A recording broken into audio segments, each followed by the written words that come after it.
First Chronicles chapter 4 and verse 10. Tamil வச்சிருக்கவங்க தமிழ் வாசிங்க, இங்கிலீஷில் வச்சுருக்கவங்க இங்கிலீஷில் வாசிங்க, மலையாளம் கூட வச்சுருப்பீங்கன்னு நினைக்கிறேன் சில பேர், மலையாளத்தில் வாசிங்க. நம்ம எல்லாரும் சேர்ந்து வாசிக்கலாம். சேர்ந்து வாசிப்போமா? வாசிப்போம். யாபேஸ் இஸ்ரவேலின் தேவனை நோக்கி, தேவரீர் என்னை ஆசீர்வதித்து என் எல்லையை பெரிதாக்கி உமது கரம் என்னோடு இருந்து தீங்கு என்னை துக்கப்படுத்தாதபடிக்கு அதற்கு என்னை விலக்கி காத்தருளும் என்று வேண்டிக் கொண்டான். அவன் வேண்டிக் கொண்டதை தேவன் அருளினார். கர்த்தருடைய நாமத்திற்கு மகிமை உண்டாவதாக. இந்த வசனத்தை, இந்த சம்பவத்தை நம்ம பலமுறை நம்ம வாசித்திருப்போம், நானும் வாசித்திருக்கிறேன். ஆனால் இன்றைய காலையில் வாலிபர்கள் நடுவில் பேசுறதுக்கு நான் ஆண்டவர்கிட்ட காத்திருந்த போது கர்த்தர் இந்த வார்த்தையை தான் எனக்கு பேசும்படி என்னை வழி நடத்தினார். உன் கையில் ஒரு நோட் புக், ஒரு பேனா இருந்தால் நோட்ஸ் எடுத்துக்கிட்டே இருக்கணும். என்னப்பா, ஒரு ஈவன் அந்த பாட்டு புக் இருக்குல்ல, சாங் புக் இருந்தால் கூட லாஸ்ட் பேஜ் அதாவது ஒயிட் பேஜ் இருக்கும், அதில் அப்படியே நோட்ஸ் எடுத்துகிட்டே இருங்க. ஆண்டவர் உங்கள்கிட்ட என்ன பேசுகிறாருன்றதை அப்படியே குறிப்பு எடுத்துகிட்டே இருங்க. அவன் வேண்டி கொண்டதை தேவன் அருளினார். எல்லாரும் சேர்ந்து சொல்லுங்க. வாலிபர்கள் மாதிரி சொல்லலாமா? கொஞ்சம் சத்தமா சேர்த்து சொல்லுவோம். அவன் வேண்டி கொண்டதை தேவன் அருளினார். In other words, God granted him his request. இந்த யாபேஸ் தேவனிடத்துல ஒரு அப்ளிகேஷன் போட்டான், ஒரு ஜெபம் பண்ணான். ஆனால் தேவன் அந்த அப்ளிகேஷனை ரிஜெக்ட் பண்ணாம அதுக்கு அப்ரூவ்ட் அப்படின்னு ஒரு சீல் போட்டார். நாங்கள் முதல் முறை குடும்பமாக ஆஸ்திரேலியா தேசத்துக்கு போகிறதுக்காக நாங்கள் வீசா அப்ளை பண்ணோம். அப்போ அப்ளை பண்ணும்போது எல்லாரும் சொன்னாங்க கண்டிப்பாக கிடைச்சிரும்னு. ஆனால் அந்த அப்ளிகேஷனை ரிஜெக்ட் பண்ணாங்க. வீசா கொடுக்க முடியாதுன்னு எங்களுக்கு ஃபோன் பண்ணி சொன்னாங்க. அதை கேள்வி போட்ட உடனே எங்களுக்கும் பெரிய டிசப்பாயின்மெண்ட், எங்கள் குடும்பத்துக்கெல்லாம் பெரிய டிசப்பாயின்மெண்ட். விசேஷமாக எங்களை அழைத்தவர்களுக்கும் பெரிய ஒரு ஏமாற்றமாக அது இருந்தது. It was a disappointment. அப்போ நாங்கள் கேட்டோம், ஏன் நீங்கள் எங்கள் அப்ளிகேஷனை நீங்கள் ரிஜெக்ட் பண்ணீங்க அப்படின்னு கேட்கும்போது அவங்க சொன்னாங்க, நீங்கள் திருப்பி அப்ளை பண்ணலாம், நான் அப்ளை பண்ணும்போது இந்தந்த குவேரிஸ்க்கு நீங்கள் ஆன்சர் கரெக்டாக பண்ணணும், நீங்கள் கொஞ்சம் மாற்றி அப்ளை பண்ணணும்னு சொன்னாங்க. அப்போ நாங்கள் என்ன செய்தோம்னா, திரும்பவும் மாற்றி என்னென்ன சேஞ்சஸ் பண்ணணுமோ மாற்றிட்டு நாங்கள் அப்ளை பண்ணோம். லோ அண்ட் பிஹோல்ட் எங்களுக்கு அப்ளிகேஷன் உடனே கிடைத்தது. நாங்கள் போட்ட அப்ளிகேஷனுக்கு அப்ரூவ்ட் அப்படின்னு கிடைச்சது. உங்கள் வாழ்க்கையில் இந்த மாதிரி ஏதாவது அப்ளிகேஷன் போட்டு கிடைக்காம போயிருக்கா? ஒரு காலேஜுக்கு அப்ளை பண்ணீங்க, எனக்கு அட்மிஷன் கிடைக்கல. நான் ஒரு ரிக்வெஸ்ட் போட்டேன், அதுக்கு ஒத்துக்கொள்ளலை, நான் கேட்டது எனக்கு கிடைக்கல. உதாரணமாக அப்பா அம்மாட்ட ஒன்று கேட்டீங்க, இங்கே போகிற மம்மி அப்படின்னா நோ. இந்த ஃப்ரெண்டை பார்க்க போகிறேன், நோ. எங்கள் ஸ்கூலில் எக்ஸ்கர்ஷன் கூட்டு போகிறாங்க, நோ அப்படின்னு சொல்லும் போது மனசு எப்படி இருக்கும்? சந்தோஷமாக இருக்குமா? இல்லை, ரொம்ப உடஞ்சி போயிடும் இல்லையா? சில பேர் பார்த்தீங்கன்னா அன்றைக்கி ராத்திரி சாப்பிடவே மாட்டாங்க, அப்படியே துக்கமாகிடுவாங்க, ரொம்ப டவுன் ஆகிடுவாங்க. என்ன இது, நான் எவ்வளோ நாள் கனவுலாம் கண்டு வச்சுருந்தேன், கேட்டால் கண்டிப்பாக கொடுப்பாங்கன்னு நினச்சேன், எனக்கு கொடுக்காம போயிட்டாங்க. ரொம்ப மனசு நொடிஞ்சு போயிடும் இல்லையா? உடஞ்சி போயிடும். நம்முடைய விண்ணப்பங்கள் கேட்கப்படாத போது ரொம்ப கஷ்டமாக இருக்கும் இல்லையா? சில வேளையில் பாருங்க, சிம்பிள் திங்ஸ் லைக் ஒரு ஃபோன் கால் பண்ணுறோம், ஒருத்தர்கிட்ட பேசணும்னு ஃபோன் அடித்தா நம்ம என்ன எதிர்பார்ப்போம்னா அவங்க ஃபோனை என்ன பண்ணணும், பிக்கப் பண்ணணும்னு எதிர்பார்ப்போமா இல்லையா? உதாரணமாக அந்த ஃபோன் ரொம்ப நேரம் ரிங் போயிட்டே இருந்து கடைசியில் நம்ம அழைக்கிற நபர் பிக்கப் பண்ணலைன்னு ஒரு மெசேஜ் வந்துச்சுன்னா நம்மளுக்கு எப்படி இருக்கும்? சந்தோஷமாக இருக்குமா? இல்லை. என்ன ஆச்சோ தெரியலையே, நான் எத்தனை முறை பண்ணுறேன், அவங்க ஏன் ஃபோன் எடுக்கலை அப்படின்னு சொல்லி நம்ம கவலைப்படுவோம் இல்லையா? ஒரு அன்ஆன்சர்ட் கால் நம்மளுக்கு ஒரு டிஸப்பாயின்மெண்ட் கொடுக்கும் இல்லையா? சில பேர் டெக்ஸ்ட் பண்ணுவாங்க, டெக்ஸ்ட் பண்ணிட்டு பதிலே வராது, அதில் ரொம்ப சோர்ந்து போயிடுவாங்க. நான் நினைக்கிறேன், நம்ம ஜெபம் பண்ணும்போது கூட என்ன எதிர்பார்த்து ஜெபம் பண்ணுறோம் அப்படின்னா, நாம் ஜெபிக்கும் போது ஆண்டவர் விண்ணப்பத்தை கேட்கணும் அப்படின்னு எதிர்பார்ப்போம் இல்லையா? ஆனால் ஒருவேளை கேட்கல அப்படின்னா நம்மளுக்கு எப்படி இருக்கும்? ரொம்ப ஃப்ரஸ்ட்ரேட் ஆகிடுவோம்ல, ரொம்ப டிசப்பாயிண்ட் ஆகிடுவோம், மனசு உடஞ்சி போயிடும் இல்லையா? நான் இவ்வளோ ஜெபம் பண்ணுறேன், ஆண்டவர் என் விண்ணப்பத்தை கேட்க மாட்டேங்கிறாரு அப்படின்னு திரும்ப இன்னொரு முறை ஜெபிக்கணும்னே தோணாது இல்லையா? இங்க யாபேஸ் ஒருவன் ஜெபம் பண்ணான். வேதம் சொல்லுது, அவன் வேண்டிக் கொண்டதை தேவன் அவனுக்கு அருளினார். அதாவது என்ன அவன் வேண்டிக் கொண்டானோ அது அப்படியே கர்த்தர் என்ன செய்தார்னா அப்படியே அருளினார். அதனால நினைக்காதீங்க மனிதர் தான் நம்ம கேட்கறதெல்லாம் கொடுக்க மாட்டாங்க, கர்த்தர் எதை கேட்டாலும் கொடுப்பார்னு நினைக்காதீங்க. பைபிள்ல கூட அநேக மனிதர்கள் ஏறெடுத்த விண்ணப்பங்களை ஆண்டவர் கேட்கல. ஒரு உதாரணம் பழைய ஏற்பாட்டில் சொல்லணும்னா மோசே ஆண்டவர்கிட்ட ஒரு ரிக்வெஸ்ட் வச்சார். என்ன தெரியுமா? அந்த கானான் தேசத்துக்குள்ள போனோன்னு ஆண்டவர் சொன்னார், இதை பத்தி மட்டும் இனிமேல் பேசாத, நீ உள்ள போகவே மாட்ட அப்படின்னாரு. எவ்வளவோ கெஞ்சி பார்த்தான், ஜெபம் பண்ணி பார்த்தான், நோ உள்ள விட மாட்டேன் அப்படின்னு ரிஜெக்ட் பண்ணாரு. பார்க்க வேணா விடுறேன், உள்ள என்ன பண்ணக்கூடாது, நீ போகக்கூடாது. எப்படி இருந்திருக்கும்னு யோசித்து பாருங்க. புதிய ஏற்பாட்டில் அதே போல இயேசு ஒரு ஓமானம் சொன்னார். லாசரு ஐஸ்வர்யவான், இந்த ஒரு ஓமானத்தை சொல்லும் பொழுது அந்த ஐஸ்வர்யவான் வேதனை உள்ள இடத்துல அவன் இருந்த பொழுது ஆபிரகாமிட்ட ஒரு ரிக்வெஸ்ட் வைக்கிறாரு.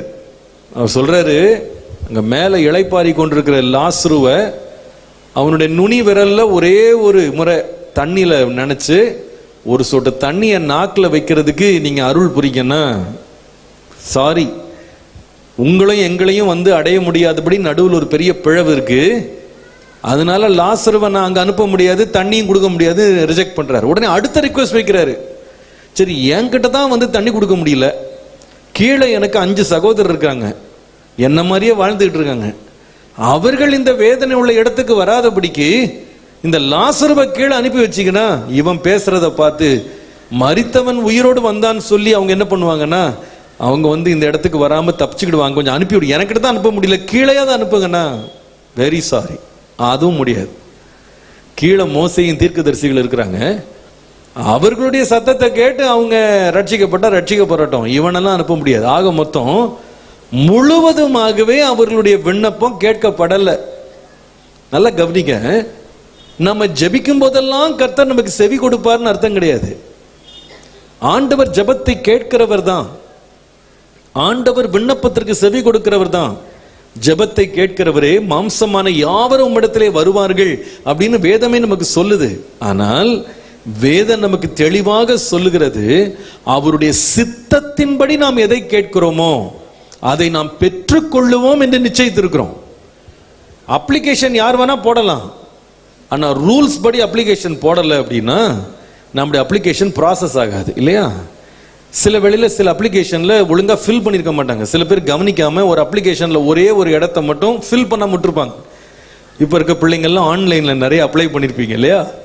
அப்ளிகேஷன் போடும்போது அது பக்கத்துல வந்து ஒரு ஆஸ்டெரிக்ஸ் ஒன்று இருக்கும், பாத்தீங்களா? ஆஸ்டெரிக்ஸ் ஒன்று இருக்கும். அதுல என்ன சொல்லிருக்கோம்னா, கண்டிப்பா இதை நீங்க ஃபில் பண்ணி ஆகணும், இது நீங்க விடக்கூடாது, ஆப்ஷன்லாம் கிடையாது, கண்டிப்பா அதை ஃபில் பண்ணணும், இது வந்து மேண்டேட்டரி, கண்டிப்பா ஃபில் பண்ணணும். நீங்க அப்ளிகேஷன் போடும்போது அந்த ஆஸ்டெரிக்ஸ் போட்டிருக்கிற பக்கத்துல வந்து அந்த டீடைல ஃபில் பண்ணாம நீங்க சப்மிட்னு கொடுத்து பார்த்தீங்கன்னா சப்மிட் ஆகுமா? ஆகாது. அது என்ன பண்ணும்னா, நீங்க எந்த லைனை ஃபில் பண்ணலையோ அந்த இடத்துல திருப்பி உங்களை கொண்டு போய் நிறுத்தி ஒரு ரெட் லைன் காட்டும். அர்த்தம் என்னன்னா, நீ இதை ஃபில் பண்ணு, நீ ஃபில் பண்ற வரைக்கும் நீ சப்மிட் பண்ணவே முடியாது. அதே போல சப்மிட்டே ஆயிட்டா கூட, ஒருவேளை சப்மிட்டே ஆயிட்டா கூட நாம கொடுத்த டீடைல்ஸ் வந்து அப்ளிகேஷனை ப்ராசஸ் பண்றவங்களுக்கு ஏற்ற மாதிரி இருந்தாதான் அப்ளிகேஷனை ப்ராசஸ் பண்ணுவாங்க. உதாரணமா, நீங்க வந்து ஒரு பேர் என்ன, ஒரு வெளிநாட்டுக்கு நீங்க வந்து ஒரு விசாக்கு அப்ளை பண்றீங்க. இந்த ஏரியாவில் நிறைய பேர் நர்சிங்லலாம் ரொம்ப இன்ட்ரெஸ்ட் காட்டுவாங்க, எனக்கு தெரியும். நாகர்கோவில் இந்த மார்த்தாண்ட சைட்லலாம் நிறைய பேர் நர்சிங், இன்ஜினியரிங் இதெல்லாம் ரொம்ப நீங்கள் ஆர்வம் காட்டுற ஒரு பகுதி இது, எனக்கு தெரியும். அப்போ நீங்க உதாரணமா நீங்க ஒரு நர்ஸாக நீங்க வந்து அப்ளை பண்ணணும்னு நினைக்கிறீங்க. அப்போ நீங்க விசா அப்ளை பண்ணும்போது அந்த கண்டிஷன்ஸ் என்ன போட்டிருப்பாங்க அப்படின்னா, நீங்க நர்ஸா வரணும்னா 30 வயசுக்குள்ள இருக்கணும் அப்படின்னு ஒருவேளை கண்டிஷன் இருக்குன்னு வச்சுக்கேன், தெரியல எனக்கு அது உண்மையானு தெரியல, பட் கண்டிப்பா அப்படிதான் கேட்பாங்கன்னு நினைக்கிறேன். உதாரணமா உங்களுக்கு 60 வயசுன்னு வச்சுக்கிடுங்களேன், உங்க டேட் ஆஃப் பர்த் போட்டு நீங்க அப்ளை பண்ணா அதுல இருக்க எல்லா அப்ளிகேஷனும் கரெக்டா இருக்கு, பேர் கரெக்டா இருக்கு, உங்களுடைய படிப்பு கரெக்டா இருக்கு, எக்ஸ்பீரியன்ஸ் இருக்கு, உங்களுக்கு அறிவு இருக்கு, ஞானம் இருக்கு, அனுபவம் இருக்கு, எல்லாம் இருக்கு. ஆனா டேட் மட்டும் செட் ஆகல. டேட் ஏற்கனவே ரிட்டையர்ட்.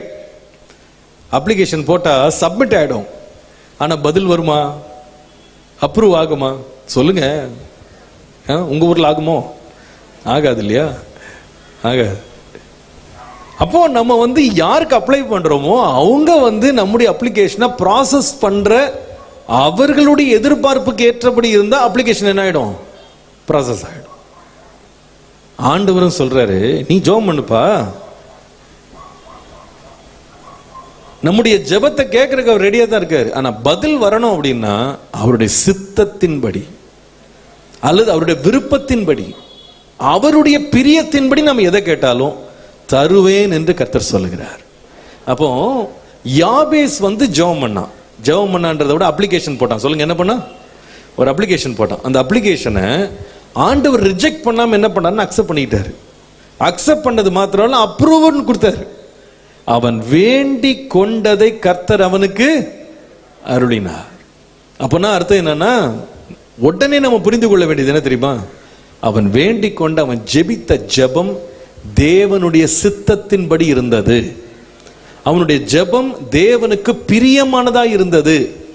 இன்றைக்கு நாம ஜெபம் பண்றோமான்றதை விட அவருடைய பிரியத்தின்படி ஜெபம் பண்றோமான்றது ரொம்ப முக்கியம். ஆனால் யாபேசின் ஜெபத்தை படிக்கும் போது நமக்கு ஒரு தைரியம் வருது. யாபேஸ் கேட்ட காரியங்கள் தேவ சித்தத்தின்படி அவன் கேட்டான். நாமும் அதை போல கேட்டால் நம்முடைய தேவன் நமக்கு நிச்சயமா என்ன செய்வார்? தருவார். விசுவாசிக்கிற ஆமீன் சொல்லுங்க பாப்போம். கர்த்தர் உங்களை ஆசீர்வதிப்பார். இன்றைக்கு இந்த ஜெபம் முழுசுக்குள்ளேயும் நான் போனோம்னா எனக்கு நேரம் இல்லை. முதல் வரி மட்டும் எடுத்து தியானிக்க போறோம். இந்த யாபேஸ் 4 காரியங்களுக்காக ஜெபம் பண்ணான். நீங்க கொஞ்சம் படிச்சு பாருங்க, உங்க பைபிள்ல 4 காரியம் இருக்கு பாருங்க, ஐடென்டிஃபை பண்ண முடியும். முதலாவது அவன் சொல்லுகிறான், தேவனே என்னை ஆசீர்வதியும். இரண்டாவது, தேவனே என் எல்லையை பெரிதா. வெரி குட், சொல்லுங்க சத்தமா. மூன்றாவது, உம்முடைய கரம் என்னோடு இருக்கணும். நாலாவது, தீங்கு என்னை துக்கப்படுத்தாதபடி எதற்கு என்னை விலக்கி காத்துக்கொள். 4 காரியம் அவன் ஜெபம் பண்ணான். இன்னைக்கு இந்த 4க்குள்ள போறது இல்ல, வெறும் முதல் வார்த்தையை மட்டும்தான் பிடிச்சு நம்ம பேச போறோம். முதல் அவன் கேட்டது என்னன்னு சொன்னா, தேவனே என்னை, சத்தமா சொல்லுங்கப்பா, தேவனே என்னை ஆசீர்வதியும். இந்த வார்த்தை ரொம்ப பவர்ஃபுல்லான வேர்ட். ஆண்டவரே என்னை உயிர் பிழைக்க வச்சுக்கிடுங்க அப்படின்னு மியர் சர்வைவல்காக அவன் ஜெபம் பண்ணல.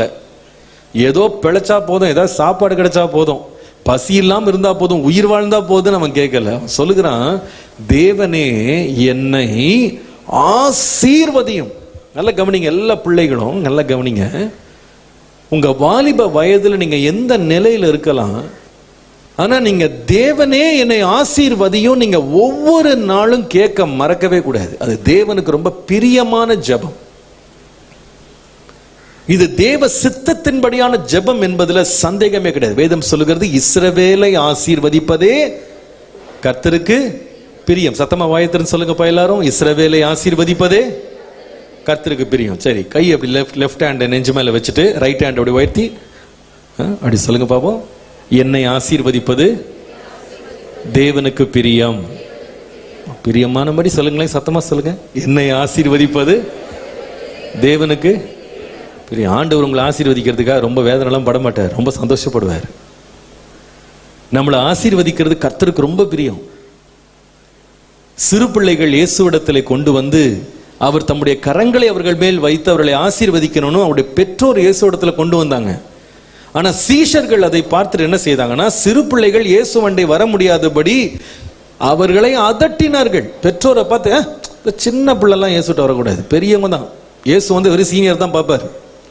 இந்த ஜூனியர்லாம் பார்க்கறதுக்கு இயேசுக்கெல்லாம் நேரம் இல்லை.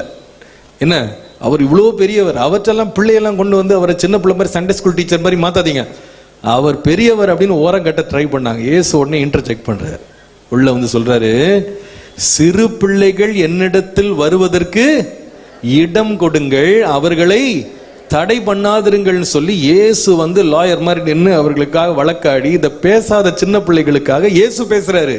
பேசி பரலோக ராஜ்யம் அவர்களுக்குரியதுன்னு சொல்லி உடனே பக்கத்துல வர வைத்து அவர்கள் மேல் கரங்களை வைத்து அவர்களை ஆசீர்வதித்தார். நான் இங்க பார்க்கிற ஒவ்வொரு வாலிப பிள்ளையும் பார்த்து நான் முகத்துக்கு நேரா தைரியமா சொல்லுவேன், உன்னை ஆசீர்வதிப்பது ஆண்டவருக்கு ரொம்ப பிரியம். நீ ஆசீர்வாதமா இருக்கணும்னு ஆண்டவருக்கு ரொம்ப இஷ்டம். யாபேச, ஆண்டவரே என்ன ஆசீர்வதிங்கப்பா அப்படின்னு அவன் கேட்கும் போது ஆண்டவர் சொல்ல, நீ சின்ன பையன், நீ வாலிப பையன், உனக்குலாம் என்ன ஆசீர்வாதம், நீ கொஞ்சம் பெருசாகி வா அப்புறமா ஆசீர்வதிக்கிறேன் அப்படின்னு சொல்லல. அவன் வேண்டிக் கொண்டதை கர்த்தர் தந்தார். பாருங்க, அவனுடைய சூழ்நிலை நீங்க யோசித்து பாருங்க. எல்லாரும் கவனிக்கிறீங்களா? அவனுடைய சூழ்நிலை யோசித்து பாருங்க. இந்த யாபேஸ் எப்படிப்பட்ட நிலையில ஆண்டவரை பார்த்து ஜெபம் பண்ணான் தெரியுமா? எப்படிப்பட்ட நிலை? அவங்க அம்மா அவனுக்கு ஒரு பேர் வைத்தாங்களாம், யாபேஸ். இன்னைக்கு ஜேபஸ்ன்றது ரொம்ப ஃபேமஸ் நேம் ஆயிடுச்சு. ஆனா ஜேபஸ்னா அர்த்தம் என்ன தெரியுமா? மேன் ஆஃப் சாரோ, துக்கத்தின் மகன். யாராவது தன் பிள்ளைக்கு துக்கம்னு பேர் வைப்பாங்களாங்க? எனக்கு இந்த நாகர்கோயிலில், இந்த மார்த்தாண்டம், இந்த கன்னியாகுமரி டிஸ்ட்ரிக்ட்ல நிறைய ஜனங்க எங்க சர்ச்சில் இருக்காங்க. அவங்ககிட்ட எனக்கு விசேஷமா பிடிச்ச ஒரு காரியம் என்னன்னா, அவங்க வைக்கிற பேர், என்கிட்ட பேர் வைக்கிறதுக்கு அவங்க ஃபார்ம் ஃபில் பண்ணி கொண்டு வரும்போது கேட்பேன், இது எங்க தான் கண்டுபிடிச்சிங்க இந்த பேரை? உங்க டிஸ்ட்ரிக்ட்ல இவ்வளவு மாடர்னா வெஸ்டர்னா இந்த மாதிரிலாம் யோசித்து பேர் வைக்கிறீங்களே, இதெல்லாம் எப்படி கண்டுபிடிப்பீங்கன்னு நான் கேட்பேன். சிரிச்சுட்டே கேட்பேன் அவங்ககிட்ட. ஏன்னா எந்த இடத்துல இருந்து இந்த மாதிரிலாம் பேரை கண்டுபிடிச்ச சரித்திரம் யாருக்குமே கிடையாது. அவ்வளவு வித்தியாசமா, வினோதமா, புதுசா அவங்க அவ்வளவு அழகாக பேர்களை வைப்பாங்க. உங்களுக்கு எல்லாரையும் கூப்பிட்டு கேட்டா தெரியும், மீட்டிங் முடியும் போது கேட்கலாம் ஒரு 10 பேர், உங்க என்ன பேர் உங்களுக்கு வச்சிருக்காங்க, அதுக்கு என்ன மாதிரி ஸ்டைலா பேரு. இங்க நான் பார்த்த வரைக்கும் கன்னியாகுமரி டிஸ்ட்ரிக்ட்ல இருந்து எங்க சர்ச்சுக்கு வந்த ஆளுங்க யாருக்குமே தமிழ் பேரே இருக்காது. எல்லாம் ஃபாரின் நேமா தான் இருக்கும். ஃபுல்லா வெஸ்டர்ன் நேம், மாடர்ன் நேமா தான் வச்சிருப்பாங்க.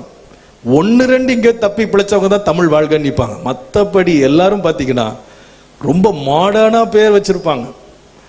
ஆளு இந்தியன் மாதிரி தான் இருப்பாங்க, பேர் பார்த்தா ஆங்கிலோ இந்தியன் மாதிரி இருக்கும். அந்த மாதிரி நம்ம ஆட்கள் பயங்கரமான ஆட்கள். ஒரு முறை நான் ஆஸ்திரேலியா போயிருக்கும் போது அங்க ஒரு பாஸ்டர் அவங்க சர்ச்சில் பிரசங்கம் பண்ணேன். அதுக்கப்புறமா அந்த ஆஸ்திரேலியால திருப்பி வரும்போது மலேசியாவில் எனக்கு ஊழியம் இருக்கு.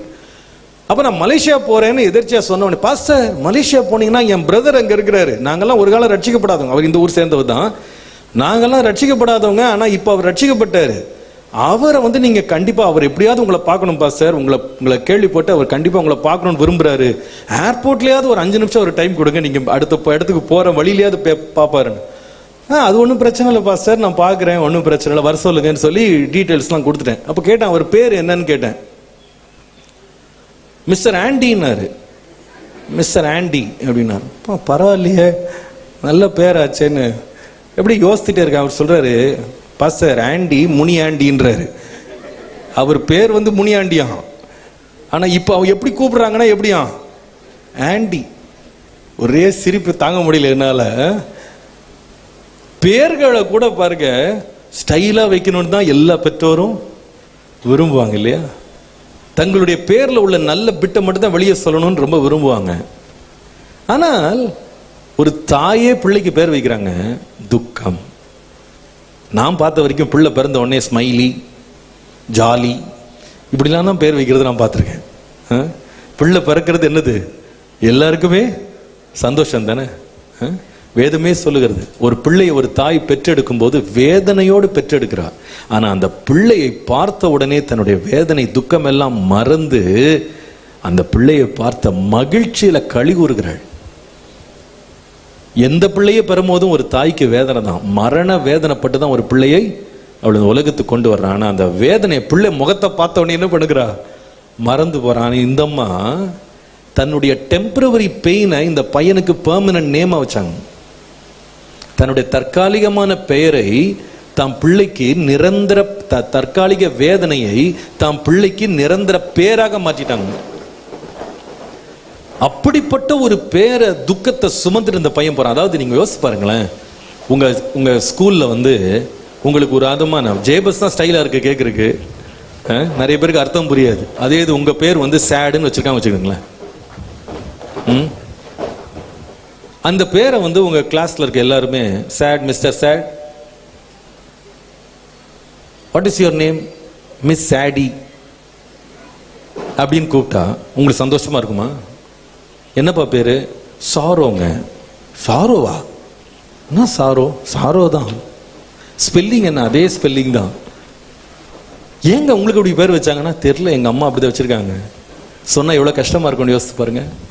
அவன் வாழ்நாள் எல்லாம் எல்லாரும் அவனை துக்கம் கூப்பிட்டாங்க, வீட்டுல எல்லாம் துக்கம் கூப்பிட்டாங்க. குடும்பம் அவனை நல்லா இருக்கணும், ஆசீர்வாதமா இருக்கணும்னு விரும்பல. இந்த நிலையில தேவனை பார்த்து கூப்பிட்டான். ஆண்டவரே, எங்க அம்மா எனக்கு கொடுத்த பேர் துக்கம், நான் போற இடம்லாம் வருத்தத்தில் இருக்கேன், ஆனா அதுக்கு நடுவுல நீங்க என்ன ஆசீர்வதிங்க ஆண்டவரே. கர்த்தர்ட்ட போய் ஆசீர்வதிக்க கேட்டான் பாருங்க. கர்த்தர் சொல்றாரு, நீ வேண்டிக் கொண்டதை உனக்கு நான் தருவேன். இன்றைக்கு இந்த மீட்டிங்ல நீ எந்த நிலைமையில வந்திருக்கலாம் கவனிப்பா. ஒருவேளை உன் ஸ்கூல் உனக்கு ஒரு புனைப்பெயர் வச்சிருக்கலாம். ஒன்னும் மண்டையிலே ஏறாது மக்கு அப்படின்னு பேர் வச்சிருக்கும். உங்க அப்பா அம்மா கூட இவெல்லாம் தாண்ட மாட்டான், உருப்பட மாட்டான் அப்படின்னு சொல்லியிருப்பாங்க. உங்க சொந்தங்கள் நடுவில் உங்களுக்கு பெரிய ஒரு பேர் இல்லாம இருக்கலாம், பெரிய புகழ்ச்சி இல்லாம இருக்கலாம், தலை குனிஞ்சு நடக்கிறவங்களா நீங்க இருக்கலாம். ஆனா இன்றைக்கு நான் உங்களை அன்பா சொல்றேன், இஸ்ரவேலின் தேவனை நோக்கி தலை நிமிர்ந்து நீங்க ஜெபம் பண்ணலாம். தேவனே என்னை ஆசீர்வதிங்கப்பா, என்னை ஆசீர்வதிங்கப்பா அப்படின்னு ஆண்டவர்கிட்ட கேட்டு பாருங்களேன். நான் சொல்லுவேன், அவர் உங்களை ஆசீர்வதிப்பது அவருடைய சித்தம், உங்களை ஆசீர்வதிப்பது அவருடைய பிரியம். ஹல்லேலூயா. யாபேசை ஆசீர்வதித்தார். முடிவு என்ன தெரியுமா? வேதம் சொல்லுகிறது, அவன் எல்லா சகோதரரை பார்க்கிலும் கனம் பெற்றவனாய் இருந்தான். இன்றைக்கு உங்களை ஆசீர்வதிக்க கர்த்தர் போதுமானவர். இன்றைக்கு உங்களை ஆசீர்வதிப்பார். இன்னைக்கு தைரியமா இந்த ஜெபத்தை நீங்க ஆண்டவற்றை ஒவ்வொரு நாளும் கேட்கலாம். எவ்ரிடே மனுஷன் உங்களை ஆசீர்வதிக்காம போலாம், கர்த்தர் ஆசீர்வதிச்சா போதும் அப்படின்னு கர்த்தரை நோக்கி கூப்பிட்டு பாருங்களேன். எவ்ரிடே ஜெபம் பண்ணி பாருங்க, உங்க வாழ்க்கை மாறும்.